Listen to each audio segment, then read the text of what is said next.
Assalamualaikum warahmatullahi wabarakatuh. Halo teman-teman semua, kembali lagi bersama saya Umi Humairah. Sekarang kita telah memasuki bab 6 yaitu Basic Configuration. Pada Basic Configuration kita akan mempelajari 6 materi. Jadi yang pertama ada konfigurasi hostname, kedua konfigurasi IP address, 3 tricks about CLI, 4 IP service, 5 router OS login management users, dan yang keenam ada groups. 1. Konfigurasi hostname. Nah, jadi router identity atau hostname ini digunakan sebagai pengenal atau identitas mengenai router itu sendiri. Nah, setting hostname ini bisa dilakukan secara GUI maupun CLI. Oke teman-teman, di sini saya sudah menyiapkan lab pada Pinet Lab. Di sini saya sudah menyiapkan topologinya, dan untuk cara membuatnya, kalian bisa lihat pada video saya sebelumnya yaitu Mikrotik Access pada bab 5. Kemudian di sini kita buka aplikasi Winbox-nya, dan di sini router Mikrotiknya sudah teridentifikasi ya. Jadi kita bisa langsung login saja. Untuk konfigurasi dasar yang akan kita lakukan kali ini adalah mengkonfigurasi hostname terlebih dahulu. Konfigurasi ini bisa kita lakukan pada tampilan CLI dan juga GUI. Kita coba melakukan pada GUI terlebih dahulu. Yang pertama, di sini kalian bisa klik sistem, lalu pilih yang identity. Misalkan di sini saya akan ganti namanya menjadi RB atau router board. Kemudian kita apply lalu OK. Bisa kalian lihat di sini namanya sudah berubah sesuai yang sudah saya konfigurasikan sebelumnya, yaitu RB. Kemudian kita coba pada tampilan CLI-nya. Kalian bisa klik menu New Terminal pada Winbox. Sebelumnya, kita dapat melakukan verifikasi terlebih dahulu untuk mengetahui nama hostname kita dengan komen sistem, kemudian identity. Dan untuk cara mengubahnya, kita dapat menggunakan perintah setname sama dengan RB. Misalkan saya beri nama RB strip umi. Setelah itu, kita klik enter, kemudian print. Maka nama hostname saya akan berubah menjadi RB strip umi. 2. Konfigurasi IP address. Nah, seperti yang kalian ketahui, IP address adalah sebuah alamat yang mengidentifikasi perangkat di internet. Dan untuk mengkonfigurasi IP address ini bisa dilakukan secara GUI maupun CLI. Nantinya kita juga akan belajar seputar IP address seperti mendisable, enable, menambahkan, mengedit, dan lain sebagainya. Oke, kalian bisa buka Winbox-nya. Di sini kita akan melakukan yang GUI terlebih dahulu. Kemudian kita klik menu IP, lalu pilih yang addresses. Di sini saya telah memiliki IP address bawaan yang berasal dari ISP di Pinet Lab. Untuk menambahkan IP, di sini kalian bisa klik tanda plus, kemudian isikan IP-nya. Misal di sini saya berikan 192.168.88.1, kemudian /24. Lalu di sini untuk interface-nya saya akan menggunakan yang Ethernet 2. Karena untuk Ethernet 1 sudah digunakan untuk IP bawaannya. Lalu kita apply. Di sini secara otomatis akan muncul IP network-nya ya. Kemudian kita OK. Dan sekarang kita sudah memiliki 2 IP address. Selanjutnya kita akan coba konfigurasikan secara CLI. Yaitu kalian bisa membuka menu New Terminal. Kemudian masuk ke menu IP address. Misalkan di sini saya akan menambahkan IP pada Ethernet 3.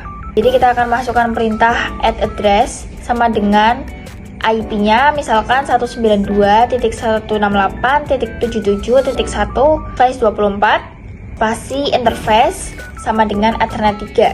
Kemudian kita print. Nah, di sini IP-nya sudah ada 3 ya, teman-teman. Selanjutnya kita akan mencoba menghapus IP address-nya. Misal saya akan menghapus IP pada Ethernet 2. Untuk caranya kita masukkan perintah remove, lalu number dari addressnya yang bisa kita lihat di bagian sebelah kiri. Misalkan kita akan meremove numbernya itu number 2.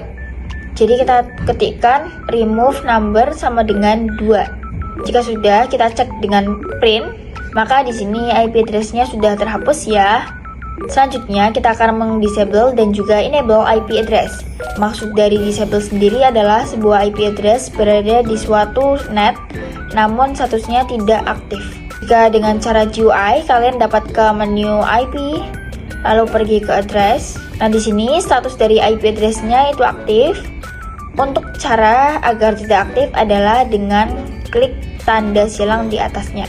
Dan jika ingin mengaktifkannya kembali, kita dapat mengklik tanda centang di sebelahnya. Sedangkan jika kita menggunakan CLI, di sini pada terminal kita masuk ke menu IP address, lalu ketikkan saja opsi disable. Misalkan saya akan meng-disable number 1, berarti kita ketikkan disable number sama dengan 1, karena yang akan kita disable berada di urutan 1. Jika sudah, kita cek dengan print. Nah, di sini status IP-nya sudah tidak aktif ya teman-teman. Dan cara mengaktifkannya lagi, kalian bisa ketikkan saja opsi enable number sama dengan 1. Jika sudah, kita bisa print. Nah, di sini sudah aktif kembali ya teman-teman. Selanjutnya adalah cara mengedit atau memodifikasi IP address.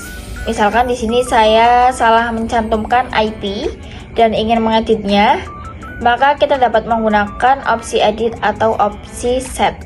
Misalkan di sini saya menggunakan opsi set, yaitu set address sama dengan 192.168.99.1/24, karena saya akan mengubahnya menjadi IP tersebut. Kemudian kita enter. Dan di sini kita harus mengisikan numbernya. Di sini saya isikan number 1, kemudian kita print. Dan di sini IP-nya sudah berubah ya teman-teman. 3. Tricks about CLI. Jadi kita akan mempelajari mengenai CLI lebih dalam. Meski sebenarnya tidak jauh berbeda dengan Linux ya, yaitu sama-sama menggunakan baris CLI. Hanya saja mungkin perintah-perintah yang dijalankan ini sedikit berbeda. Misalkan pada Linux, saat ingin masuk ke sebuah direktori, kita perlu menggunakan perintah cd. Sedangkan jika di MikroTik, kita hanya perlu mengaktifkan garis miring dan nama menu tujuannya saja. Dan untuk penyebutannya pun bukan direktori, melainkan menu. Misalkan di sini saya akan masuk ke sistem, kita bisa masuk menggunakan slice system, lalu enter. Maka sekarang kita sudah berada di menu sistem. Kemudian jika saya akan masuk ke menu identity, langsung saja ketikkan identity. Di sini saya sudah masuk ya. Nah, jika saya ingin masuk kembali ke menu utama, kita dapat menggunakan garis miring atau slice. Di sini kita sudah masuk kembali ke menu utamanya. Dan kita juga bisa masuk ke sebuah menu tanpa menggunakan slice. Misalkan di sini saya ketikkan sistem. Nah, jika kalian ingin kembali ke menu sebelumnya, kalian bisa menggunakan titik 2 kali. Kemudian, jika kalian ingin ke sebuah menu yang namanya kepanjangan, misalkan ke menu interface, kalian bisa ketikkan saja enter, kemudian tab, maka perintah tersebut akan auto complete. Nah, kita juga bisa menggunakan tanda tanya nih untuk membantu kita menampilkan bantuan komen. Misalkan di sini pada menu sistem terdapat menu apa aja sih? Jadi kita perlu masuk ke menu sistem terlebih dahulu. Lalu kita klik tanda tanya pada keyboard. Maka di sini akan muncul informasi dari menu-menu yang terdapat pada sistem. 4. IP service. Jadi, IP service merupakan cara untuk masuk atau login ke dalam router OS. Dapat juga digunakan dalam membatasi user untuk login dari salah satu service dengan cara mematikan atau merubah nilai port pada service tersebut. Jadi, dengan IP service, berarti kita akan jauh lebih aman dan kita dapat melihat port yang terbuka pada menu IP service.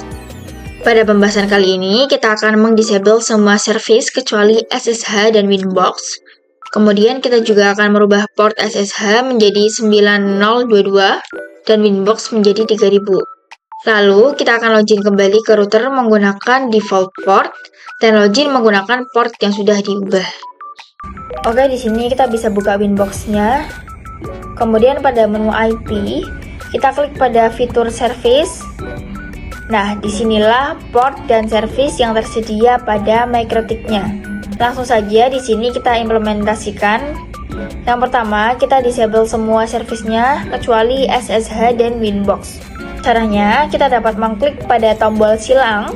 Kita pilih semua servicenya kecuali SSH dan Winbox. Maka secara otomatis akan terdisable.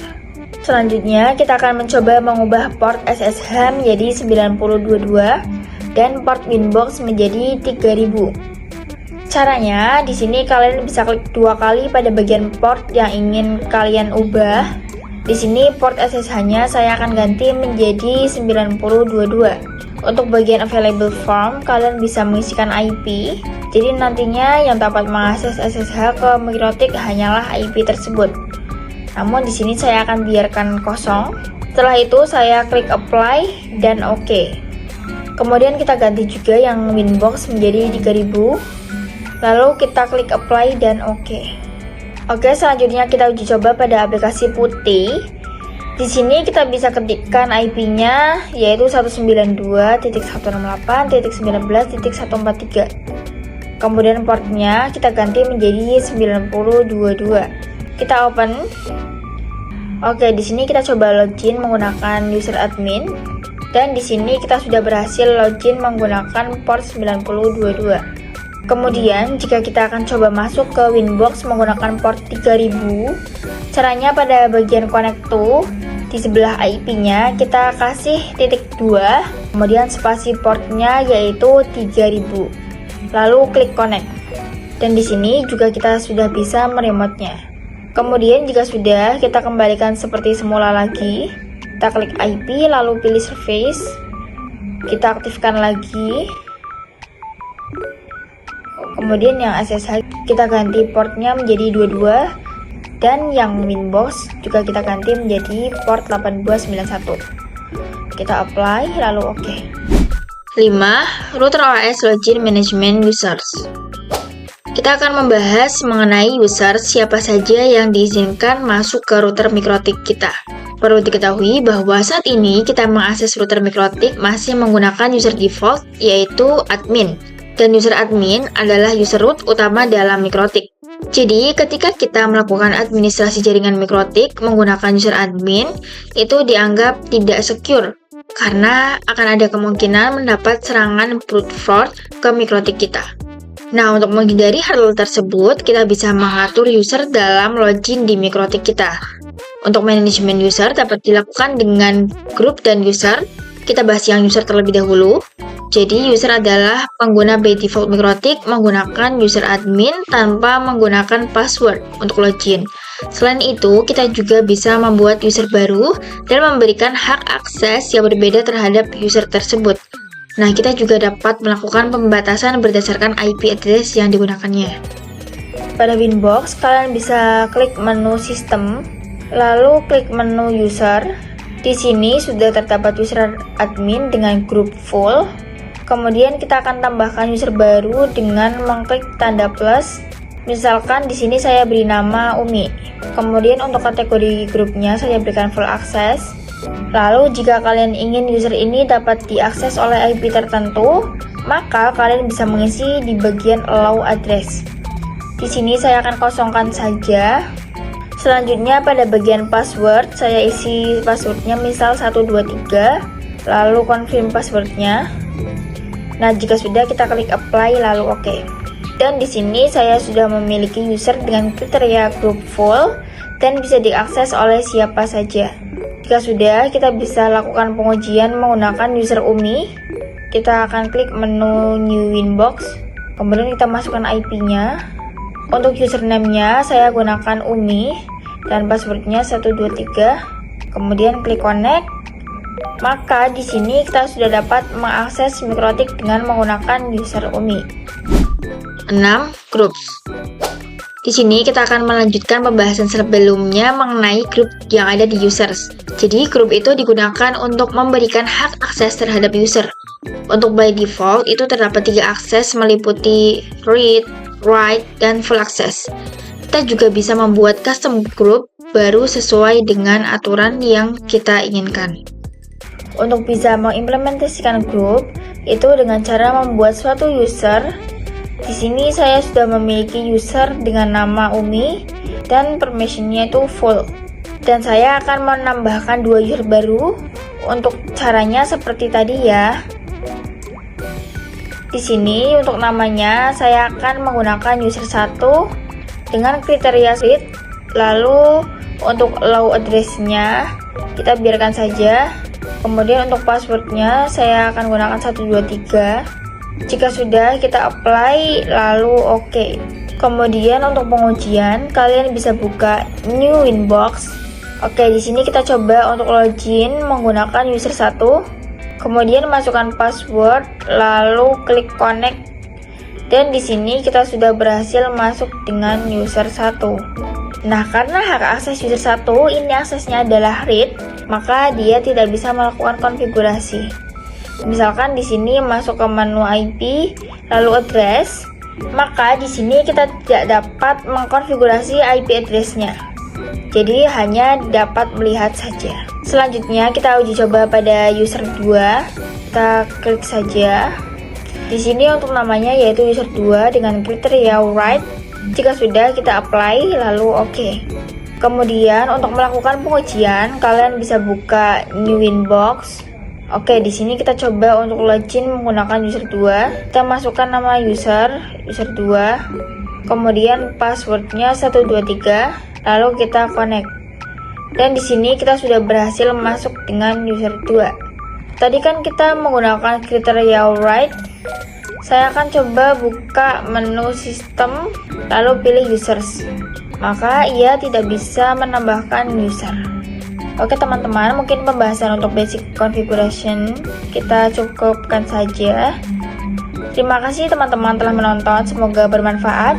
Saya ucapkan terima kasih dan kembali lagi pada video saya selanjutnya. Wassalamualaikum warahmatullahi wabarakatuh.